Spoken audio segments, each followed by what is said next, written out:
Okay, next question में दिया है define the electric power and right it's SI unit. तो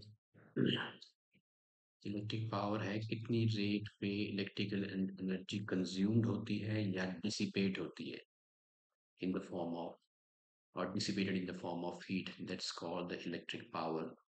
So that's the definition. The rate at which electrical energy is dissipated or consumed in an electric circuit is called electric power. So ये है question number 12 का first part. This is question number 12 A part. और my suggestion would be जब भी आपसे physics में कोई definition पूछी जाती है तो you right the definition it's formula, उसका फॉर्मूला भी लिखें और उसका एसआई यूनिट भी। तो रेट एट विच, तो कितने टाइम में कितनी इलेक्ट्रिकल एनर्जी कंज्यूम हो रही है या डिसिपेट हो रही है in the form of heat. Rate at which electrical energy is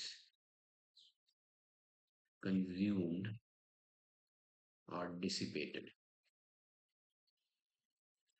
is called electric power. और इसको हम डिनोट करते हैं, इसका सिंबल है कैपिटल लेटर पी।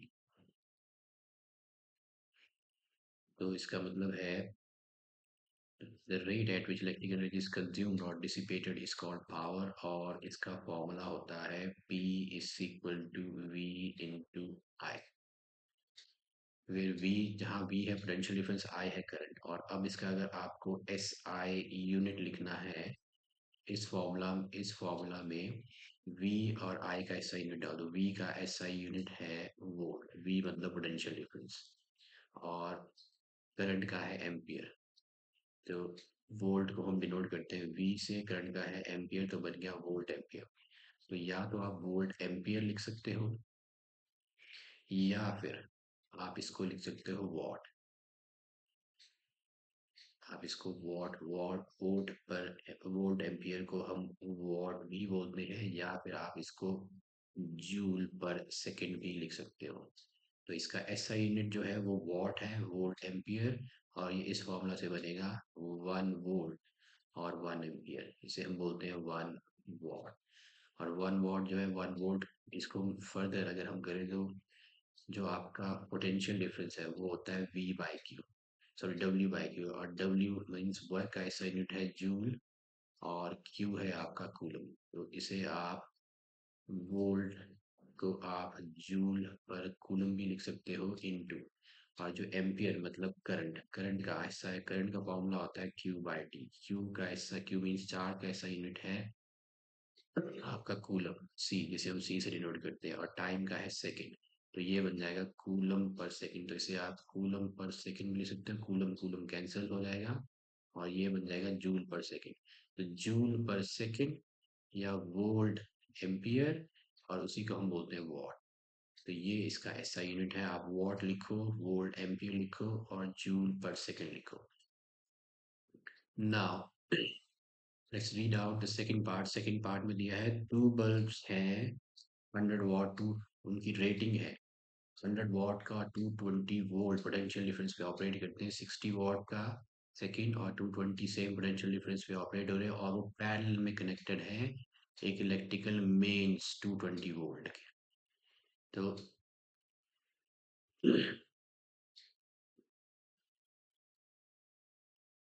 हमारे पास है 2 बल्ब।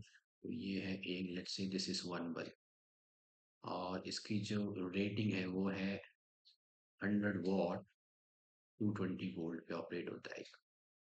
सो 100 वॉट 220, और इसके साथ कनेक्टेड है एक और बल्ब, और ये कनेक्टेड है पैरेलल में। So how do we connect them in parallel. ये पैरेलल में कैसे कनेक्ट होंगे, पैरेलल में कनेक्ट होने का मतलब है दोनों बल्ब्स का जो आपने एक कैंडल लेना है, मतलब एक टर्मिनल। तो मान लेते हैं मैंने ये 2 बल्ब्स ले लिए, बल्ब्स को ऐसे रिप्रेजेंट कर दिया। एक बल्ब इधर है तो ये मैंने बल्ब रिप्रेजेंट कर दिया एक, और ये दूसरा बल्ब है, इसके 2 टर्मिनल्स हैं। तो दोनों का एक एंड पकड़ के आपने बैटरी के एक एंड के साथ कनेक्ट करना है, और दोनों का दूसरा एंड पकड़ करके बैटरी के दूसरे एंड के साथ कनेक्ट करना है। यहाँ आप की लगा सकते हो और एम मीटर भी कनेक्ट कर सकते हो। वोल्ट मीटर हमेशा इनके क्रॉस रहेगा इधर, ऐसे फिर अगर आपको सर्किट डायग्राम बनाना है तो ये है टू बल्ब्स जो पैरेलल में कनेक्टेड है। और पैरेलल में कनेक्ट होने का मतलब है कि दोनों में करंट अलग अलग जाएगा और पोटेंशियल डिफरेंस जो है सेम रहेगा। और यहाँ पे आपको दिया है कि they are connected to mains of 220 volt. So ये कनेक्टेड है मेन्स ऑफ 220 वोल्ट, मीन दोनों में पोटेंशियल डिफरेंस सेम है, करंट अलग अलग है। रेटिंग्स एक आपका 100 वोल्ट का है, एक 100 वाट का, एक 60 वाट का। तो ये आपका है 100 वाट और 60 वाट का बल्ब। अब आपसे क्या पूछा, अब आपसे पूछा है कि find the current drawn by the bulbs from the mains. तो जैसा कि मैंने बोला कि जब ये पैरेलल में कनेक्ट रहते हैं तो करंट लेट से अगर आ ही जाएगा पूरे सर्किट में, तो ये कुछ इधर जाएगा फर्स्ट बल्ब में और कुछ जाएगा सेकंड बल्ब में, मतलब दोनों में करंट अलग अलग रहेगा लेकिन दोनों की जो पोटेंशियल डिफरेंस है वो सेम रहेगी। तो आपका जो फर्स्ट बल्ब है उसके लिए करंट हम निकालेंगे फॉर फर्स्ट बल्ब। उसके लिए जो पोटेंशियल डिफरेंस है वी, सॉरी पावर जो है वो है 100 वाट। और इसमें जो मेंस पे कितने मेंस पे काम कर रहा है 220 पे। तो हमें पता है पावर इज इक्वल टू होता है V into I, rate at which electrical energy is consume. तो हमें निकालना है करंट, तो इसमें करंट मान लेते हैं आई वन। तो आई वन हो जाएगा पी बाई वी, पी है आपका 100 और वी है 220, ये गया 5/11। तो पहले वाले में जो करंट है वो है 5/11 और करंट के जो एसआई यूनिट है वो है ampere. So this is ampere 5/11. Now let's find out the current drawn by the second bulb. आपसे पूछा है find the current drawn by the bulbs from the mains, तो दोनों का पहले अलग अलग निकालेंगे फिर प्लस कर देंगे। तो next is to for second bulb.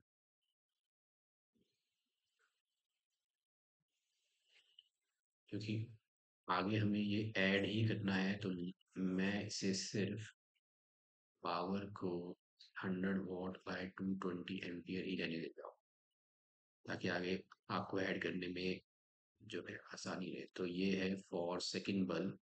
Second bulb के लिए भी जो पावर है वो, सॉरी पावर अलग है 60 वाट, पोटेंशियल डिफरेंस जो है सेम है और करंट इसका मान लेते हैं I2। तो I2 हो जाएगा P बाई वी का पावर है 60/220 एम्पियर। नाउ ये आ गया दो बल्ब्स का अलग अलग जो है करंट। अब ये दोनों बल्ब जो है they are connected in parallel. तो इधर आके आपसे पूछा है कि दोनों बल्ब कितना ड्रॉ करेंगे करंट। I1 और I2 जो है वो ये आपका प्लस करके आपको आई आएगा। तो हम लिखेंगे इसमें टोटल करंट। टोटल करंट मतलब I, टोटल करंट I हो जाएगा I1 प्लस I2। I1 था 100/220 और I2 है 60/220। तो इसको मैंने लोअर्स्ट टर्म में नहीं किया है क्योंकि अब मुझे ऐड करने में आसानी रहेगी, क्योंकि अब एलसीएम 220 में ले सकता हूँ और प्लस करके आएगा 160। Now you can simplify it और ये आ जाएगा आपका दिस इज 8/11 और 8 को 11 से डिवाइड किया जाए तो आपको आंसर मिलेगा this is 8 divided by 11 which gives me 0.7272। so आपका आंसर है 0.7272 और इसे हम राउंड ऑफ करेंगे two decimal places. So this is 0.7272 repeat होएगा और इसे अगर हम टू डेसिमल प्लेसेस तक राउंड ऑफ करें तो ये 5 से पर this digit is greater than 5, so we will add 1 here और ये बन गया आपका 0.73 एम्पियर जो है टोटल करंट है सर्किट में। Okay, now let's do the other part. So other part में आपसे पूछा है state Joule's law of heating क्या होता है। और उसे आपने एक्सप्रेस करना है mathematically when an appliance of resistance R is connected to a source of voltage V and current I. सब कुछ दे रखा है आपको, रेजिस्टेंस दे रखी है, सोर्स वोल्टेज वी दे रखी है, करंट आई फ्लो कर रहा है सर्किट में टाइम टी के लिए। तो जूल्स लॉ ऑफ हीटिंग क्या होता है? तो Joule's law of heating states, उसकी पहले होता क्या है? So this is Joule's law of heating, और Joule's law of heating it states कि किसी भी सर्किट में अगर जब हीट प्रोड्यूस होएगी, Joule's law of heating states that it's, ये बताता है कितनी हीट प्रोड्यूस होएगी, states that heat produced in a resistor.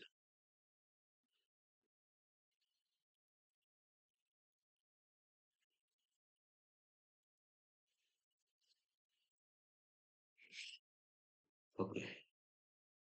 So ये कहता है कि heat produced in a resistor is directly proportional to the square of the current.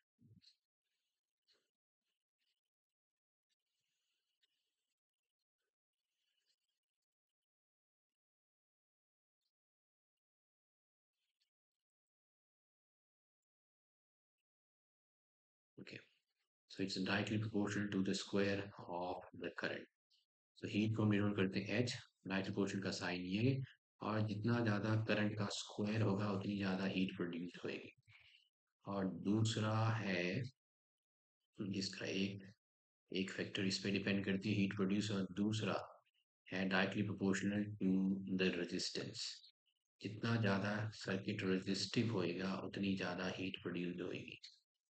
So directly proportional to the resistance, और रेजिस्टेंस होती है current के लिए, resistance for a given current.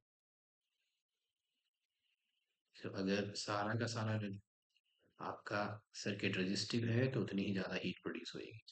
तो आप लिख सकते हो H is directly proportional to R। Directly proportional का मतलब है ये क्वांटिटी बढ़ेगी तो ये भी बढ़ेगी।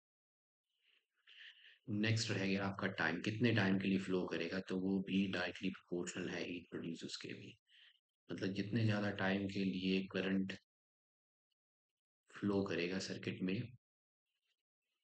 Directly proportional to the time.